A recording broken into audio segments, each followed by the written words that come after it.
Hello everybody, and welcome to this look back at the summer season. Not the summer movie season. I've already done that on Charts with Dan about a week and a half ago. No, we are looking back at the Disney summer season, because when you go back to the beginning of May, this has been one of the most tumultuous, controversy-filled periods probably in the history of the Walt Disney Company. I decided to look back at just a couple of the things as I was trying to brainstorm videos to do, and as I went back, there were things I kept digging up that I said, I can't even remember that happening this summer, but it just kept piling on. So I want to look back at this absolute nightmare of a summer that Disney had from the beginning of May, when it had seemingly a bright outlook with a strong summer slate, to Labor Day, basically, where nobody was working, the company's stock price was plummeting, it wasn't on the air in several networks around the country, and all of its movies ended up losing the company, by my calculations at least, hundreds of millions of dollars at the box office. So get in a time machine with me and let's go all the way back to the beginning of May. And as I said, it was a rosy day to be Bob Iger, the CEO of Disney. The company had a full summer slate featuring Guardians of the Galaxy Volume 3, Indiana Jones and the Dial of Destiny, Elemental, The Haunted Mansion, The Little Mermaid, all movies that would seem like a lineup of winners. I mean, a live action remake, a Pixar movie, a Lucasfilm movie, a Marvel movie, and then a movie that's based on a very popular Disney attraction. That seems like hit after hit after hit. Well, that's not quite what happened. Things got much worse from there. On May 2nd, the Writers Guild of America went on strike, and Disney productions like Andor were heavily affected, as writer-producers like Tony Gilroy at first attempted to do their producing duties and not their writing duties, but eventually were pressured into walking away from the productions altogether. Disney ended up threatening the writers with suspending their overall deals, which is something that they have started to do now as the strike has gone on, but this was not a fortuitous way to begin the summer season for Disney or anybody in the entertainment industry. May 5th saw the opening of Guardians of the Galaxy Volume 3, the sole unambiguous bright spot on Disney's summer slate. Guardians Volume 3 generated $850 million worldwide, not a record-busting revenue, but enough to give it a nice return in the theatrical window, plus a nice return when you add in all of the other markets. On May 10th, Disney delivered a quarterly financial report announcing that while losses in their streaming division were shrinking, they were still over $600 million in the second fiscal quarter of 2023. The company also announced that it would be removing over $1 billion worth of content from its streaming services in order to cut costs over time. Despite these cost-cutting measures, many analysts were still very skeptical of Disney's financial performance because of these shortfalls in the streaming divisions and because of shortfalls and decreasing revenue across broadcast divisions like ESPN, which would blow up into its own controversy later in the summer. On May 12th, a lawsuit in California federal court was filed by a group of investors against Disney, claiming that the company attempted to hide its true streaming costs in order to draw attention away from its billions in losses by airing shows like The Mysterious Benedict Society and Doogie Kamealoha MD on their TV networks, which allowed them to shift costs away from streaming to their legacy media divisions. The suit also alleged that the former CEO, Bob Chapek, had overblown Disney's ability to make Disney Plus profitable by the end of 2024, which was a statement that he made many times in the early days of Disney Plus. And the suit also alleges that he recklessly pushed the company toward a streaming-first strategy after subscribers were boosted during the COVID-19 pandemic. That he basically said, oh, look at all these new subscribers. This is the only thing we're going to focus on, ignoring the legacy divisions and ultimately implementing a short-sighted strategy that's put the company in financial peril. Disney vowed to fight this lawsuit, and it is still winding its way through the legal system. On May 18th, after just over a year in operation, Disney's Galactic Star Cruiser, their extremely expensive Star Wars-themed hotel, announced that it would be closing its doors later in 2023. The immersive hotel, which costs guests a minimum of $1,200 a day for a 2-night maximum stay in a mock-up Star Cruiser with no windows, cost Disney a reported $400 million and 5 years to develop and build. The Galactic Star Cruiser actually closes its doors for good at the end of this this month on September 30th, and I never got the entire reasoning behind this. Okay, let's build a hotel,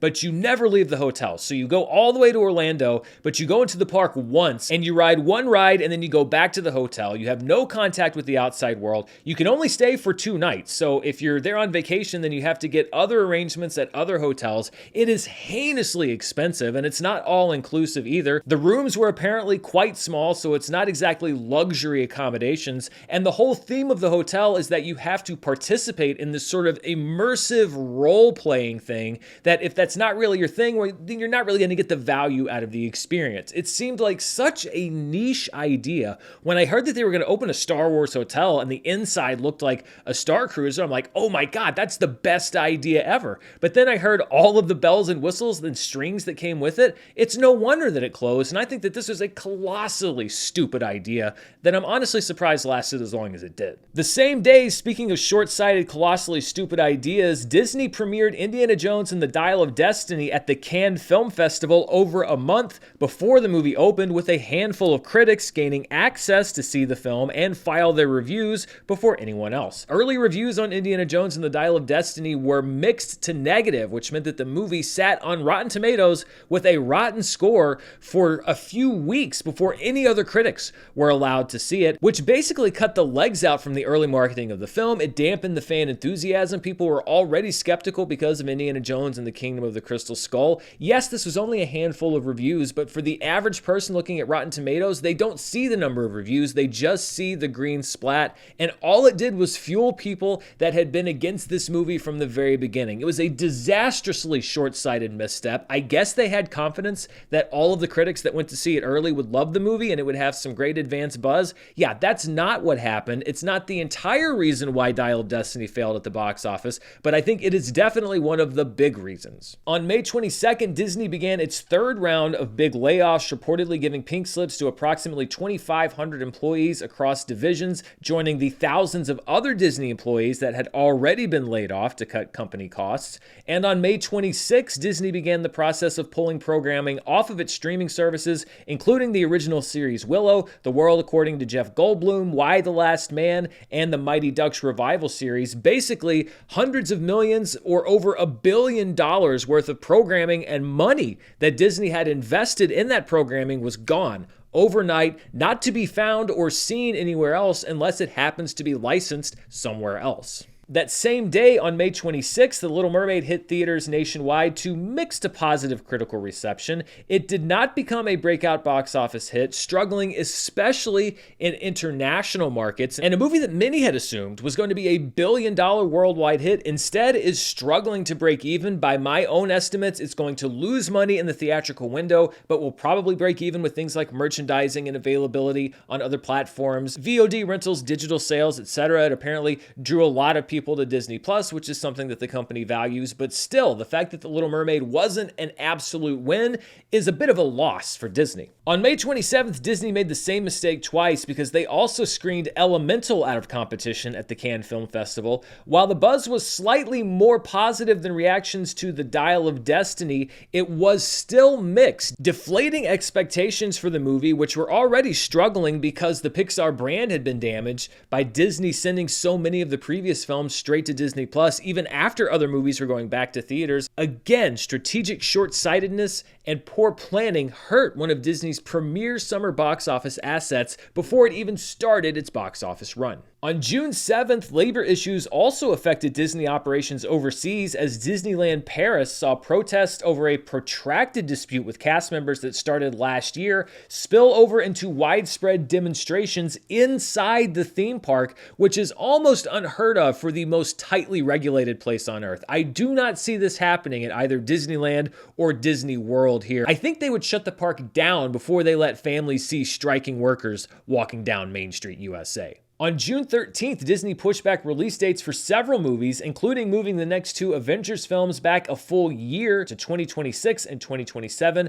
as well as the next Avatar film back by a year. Some people said, well, you need to give these things a little bit of time to breathe, which you do, but if you leave these things out of theaters for too long, then you might risk what seems to already be happening anyway, which is a gradual loss of interest. On June 16th, Pixar's Elemental finally opened at the box office to less than $30 million. While the movie has proven popular internationally and had staying power domestically, it will reportedly only barely eke out a profit and underscores Disney's weakness, surprisingly, in the last few years when it comes to theatrical animated films. Lightyear did not do well. Strange World last year did not do well. Even Encanto, which was a huge Disney hit, didn't really catch fire until streaming. Now, you could say, well, that's because it was one of the first animated films to get back into theaters as they were reopening, and I guess you can use that, but still, I think Encanto should have done better, and movies like Lightyear and Strange World definitely should have done better. So Disney Animation now also in trouble when it comes to the box office. On June 21st, Marvel's Secret Invasion premiered on Disney+. The 6-episode series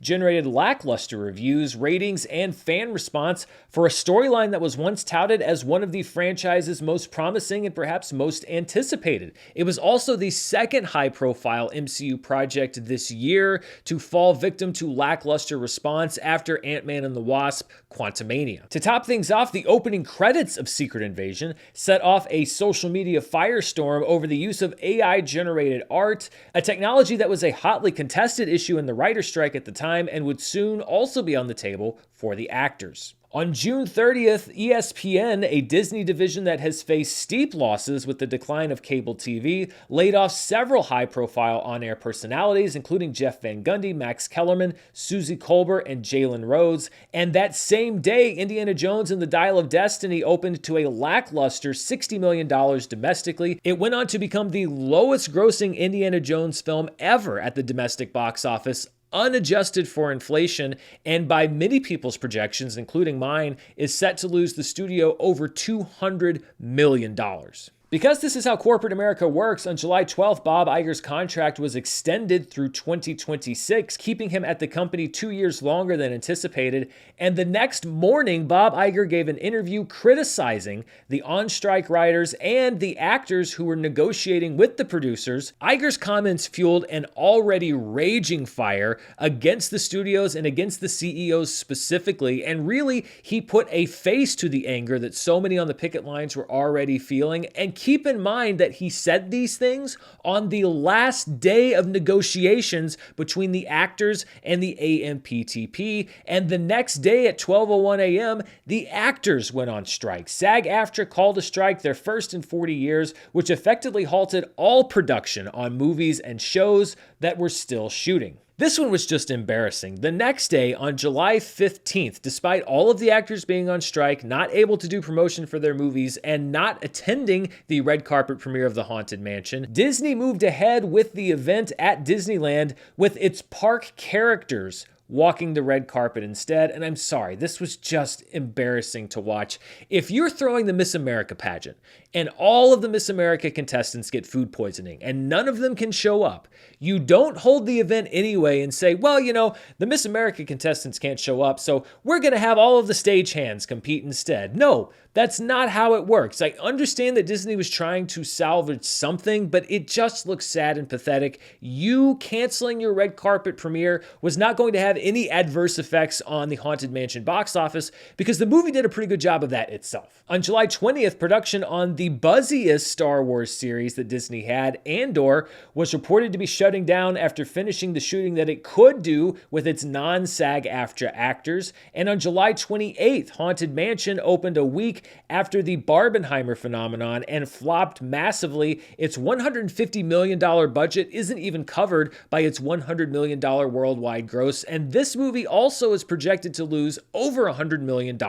for the studio. On August 9th, Disney delivered another fiscal report for the third quarter, saying that streaming losses had shrunk to just $512 million. It also reported cost savings of over $5 billion, partially due to the 7,000 layoffs across all divisions of the company. Still, the company missed its revenue estimates for the quarter, and perhaps not coincidentally, on the same investor call, Bob Iger announced that both Disney Plus and Hulu would be raising their prices by $3 a month, the second price raise for Disney Plus in the last year. On August 15th, the on-set VFX workers for Marvel Studios filed a notice that they wanted to form a union. Election ballots were actually returned earlier this week. This raises even more labor headaches for Disney because if VFX workers were to unionize, then the cost of visual effects would surely go up, and Disney and Marvel have already been under criticism for a system that produces visual effects as fast and as cheaply as possible. A lot of those tactics wouldn't work with a unionized VFX industry. That same day, TSG, a longtime producing partner with 20th Century Studios, filed a lawsuit against Disney, alleging that the studio cut sweetheart deals that lowered the licensing fees for several movies they invested in order to secure rights to stream the movies on Disney platforms and prop up subscriber growth and the stock price. I did a whole video on this story. TSG also alleged that Disney and Fox had charged them for millions of dollars in distribution fees that they shouldn't have been charged. And again, this case is still winding its way through the legal system, of course, but TSG estimates that Disney may owe the company hundreds of millions of dollars. So even an out-of-court settlement may be very expensive for Disney to pay. We have a lot more of this nightmare summer to break down, but before we do, I'm going to thank the sponsor for this video. This episode is brought to you by Stamps.com. I know it's crazy to think about, but the time to start planning for the holidays is here. And if you're running a business, that means you're probably sending more than you do all year. You're trying not to have that crazy year-end rush with all the stress, but more mail doesn't have to mean more stress. Stamps.com has been helping businesses like yours save time and money for 25 years, and it can help you get ready for the holiday ramp-up. Stamps.com is your own personal post office wherever you are because all you need is a computer and a printer. They even send you a free scale, so you'll have everything you need to get started. I'm on the road a lot, and it's great knowing that if I have stuff to send out, I have a mobile post office ready to go anywhere I am. You can easily schedule pickups on your Stamps.com dashboard, and they've made things even easier with the Stamps.com mobile app. And if you sell products online, Stamps.com seamlessly connects with every major marketplace and shopping cart. Using Stamps.com, you can also get huge carrier discounts up to 84% off USPS and UPS rates to help your bottom line, and they'll help you find the cheapest and best shipping option for you. Get your business ready for the holiday rush. Get started with Stamps.com today. Sign up with promo code Murrell for a special offer that includes a 4-week trial plus free postage and a free digital scale. No long-term commitments or contracts. Just go to Stamps.com, click the microphone at the top of the page, and enter code Murrell. On August 21st, Bob Iger reportedly attended a meeting between the AMPTP and the Writers Guild to inform the Guild that the offer currently on the table would be the studio's best and final offer. After the Writers Guild refused to take the offer, the AMPTP released it to the media, which infuriated the WGA because it broke a media blackout. The Writers Guild thought that the AMPTP was trying to do an end around and pressure it into accepting the deal, and this resulted in the complete breakdown of negotiations between the writers and the AMPTP, despite the fact that it seemed like they were making real progress on key issues. So among other CEOs, Bob Iger was reportedly there in the room using this high-pressure tactic that completely and catastrophically blew up the situation. 2 days later, on August 23rd, a lawsuit from a different set of investors was filed, alleging basically the same thing as the May investor lawsuit, that Disney hid the true costs of streaming and overstated the potential of Disney+. Keep in mind with all of these other legal wranglings that Disney is also in an ongoing and protracted court case against the sitting governor of Florida, Ron DeSantis, and his move to strip Disney of control over the special district that they had enjoyed control over for decades.